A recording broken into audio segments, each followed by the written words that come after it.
9 கிரகங்களும் மாற்றம் செய்யக்கூடிய இந்த விஸ்வாவாசு சித்திரை புத்தாண்டு வருடத்துல எந்த மாதிரியான பலன்கள் ஒவ்வொரு ராசிக்கும் தனித்தனியாக இருக்க போகுது அப்படின்ற பலன்களை டாக்டர் லெத்தி அவர்களின் உதவியோடு இந்த ராசி பலன் நிகழ்ச்சியில பார்க்க போறோம். தனுசு ராசிக்காரங்களுக்கு உண்மையிலே கடந்த ஒரு 8-9 மாசம் அப்படி ஒன்றும் சரியா இல்லைங்க. 2023 எடுத்துக்கலாம். ஜூலை ஆகஸ்ட்ல இருந்து அப்படி ஒரு பெரிய நல்ல பலன்கள் தனுசு ராசிக்காரங்க யாருக்கும் இல்ல. கையில பண வரத்துல ஒரே செலவாய் போகுதுன்ற ஒரு நிலை இருக்குல்ல. அந்த நிலை இந்த விஸ்வாவசு வருடம் தொடங்கும் பொழுது, அதாவது மே மாதத்துல 2025 இருந்து உங்களுடைய இந்த கடனுக்கான ஒரு தீர்வு வரப்போகுதுங்க. கைக்கு பணமே வராம இருந்தது, அப்படியே நின்று ஸ்டக்காய் வந்த நிலை மாதிரி உங்களுடைய ராசியை ராசிநாதன் வலுத்து சுபராகி குரு வலுத்து பார்க்கறதுனால தனுசு ராசிக்காரங்களுக்கு இந்த விஸ்வாவசு வருடம் மிகப்பெரிய மேன்மையை நல்லதை பண்ண போகுது. மிக முக்கியமா 3ஆம் இடத்துல இருக்கக்கூடிய சனி 4ஆம் இடத்துல அர்த்தாஷ்டம சனியா போறாரு. அர்த்தாஷ்டம சனி யாரையெல்லாம் பெருசா கெடுக்காதுங்க. மீறி நான் அர்த்தாஷ்டம சனியில கெட்டு போயிட்டோம்னா உங்களுடைய தசாபுத்தியில ஏதோ பிரச்சனை இருக்குன்னு அர்த்தம். அந்த அமைப்புகள்ல உங்க ராசிக்கு 4ஆம் இடத்துல போகக்கூடிய சனி உங்களோட தொழிலை மேம்படுத்துவார். குறிப்பாக சனி சார்ந்த துறை இரும்பு, பழசு, அழுக்கு, நிலம் சார்ந்த அமைப்பு, நிலத்துக்கு அடியில ஆயில் அண்ட் கேஸ், இரும்பு சார்ந்தது, ஃபேக்டரி, மிஷினரி சார்ந்த அமைப்புகள்ல இந்த துறைகள்ல இருக்கிறவங்களுக்கு மிகப்பெரிய மேன்மை இருக்கும். ஏன்னா சனி தான் உங்களுடைய 2ஆம் அதிபதியாக வருவார். இந்த அமைப்புகள் இருக்கக்கூடியவர்களுக்கு மிகப்பெரிய மேன்மை. ராசிக்கு 3ஆம் இடத்துல அப்படியே ராகு வந்து இருக்கிறது, இதை விட என்னங்க வேணும்? ராசியில எப்பொழுதுமே உங்களுடைய ஜாதகத்தை, பிறந்த ஜாதகத்துல இல்ல கோச்சார நிலையில உபஜய ஸ்தானம்னு சொல்லக்கூடிய 3-11ஆம் இடங்கள்ல பாப கிரகங்கள் வர்றது மிகப்பெரிய மேன்மை. அடுத்து ஒரு 18 மாசத்துக்கு நீங்க சேஃப். எல்லாமும் அப்படியே பழம் நழுவி மடியில விழுந்த கதை உங்களோட கதை.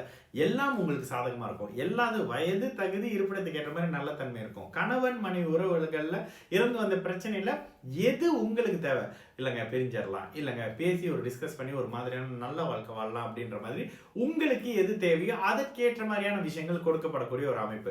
குழந்தைகள் வழியில இருந்து வந்த கவலைகள் தீரக்கூடிய அமைப்பு. கடந்த காலங்களில் உண்மையிலே தனுசு ராசிக்காரங்களுக்கு குழந்தை பற்றியான கவலைகள் இருந்தது. குழந்தைகள் கோச்சார சனி பகவானால பாதிக்கப்பட்டிருப்பாங்க. இந்த நிலை அமைப்புகள் நிச்சயமாக தனுசு ராசிக்காரர்களுக்கு ஒரு மாற்றம் வரக்கூடிய அமைப்பு. குழந்தைகளை எதிர்பார்த்து காத்து கொண்டு இருக்கக்கூடிய இந்த தனுசு ராசிக்காரங்களுக்கு மிகப்பெரிய மேன்மைகள், நன்மைகள் சகலமும் இருக்கும்.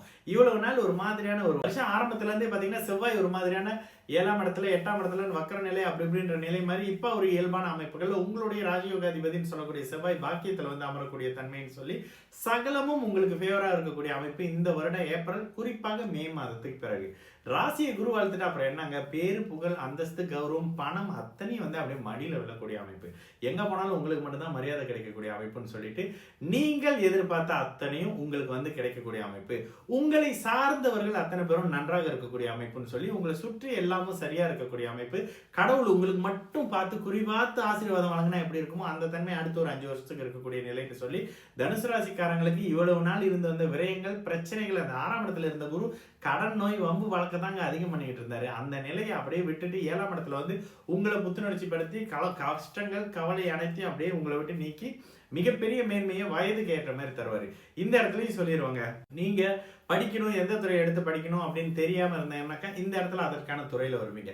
ஆசிரியர், கணிதம், கணக்கு சார்ந்த அமைப்புகள், பேங்கிங் சார்ந்த துறையில இருக்கிறவங்களுக்கு இந்த இடத்துல ப்ரொமோஷன் மாதிரியான அமைப்புகள் நிச்சயமாக இருக்கும். 2வது திருமணத்தை எதிர்பார்த்து காத்துக்கிட்டு இருந்தவங்களுக்கு திருமணம், முதல் திருமணத்தை எதிர்பார்த்துக்கிட்டு இருந்தவங்களுக்கு இந்த காதல் அமைப்பு அப்படியே திருமணமாகி, திருமணம் அப்படியே குழந்தையாகின்னு சொல்லி வீடு, வாகனம், அந்தஸ்து சார்ந்த அமைப்புகள்ல இளைய பருவத்தினர் அப்படியே செட்டில் ஆகக்கூடிய அமைப்பு. நீங்க எங்க வேலையை எதிர்பார்த்தீங்களோ அந்த அமைப்பு கேட்ட இடத்துல கிடைக்கக்கூடிய அமைப்பு. அரசு சார்ந்த துறையில எதிர்பார்த்துக்கிட்டு இருந்தவங்களுக்கு அரசாங்கத்துல இருந்தே நல்ல முடிவு வரக்கூடிய தன்மை அப்படின்னு சொல்லிட்டு எல்லா தரப்பினருக்கும் நல்ல தன்மை. வயதானவர்களுக்கு ஆரோக்கியம் சார்ந்த அமைப்புகள் ஒரு மாதிரியான மேன்மை, நோய் குறையக்கூடிய அமைப்பு, பிள்ளைகள் வழியில இருந்து வந்த கவலைகள் விலகக்கூடிய தன்மை. நம்ம வயசானவங்களுக்கு பிள்ளை நல்லா இருந்தாலே நம்ம நல்லா இருப்போன்ற மாதிரி மனநிலையில் இருக்கிறவங்க தான் பெற்றோர்கள்.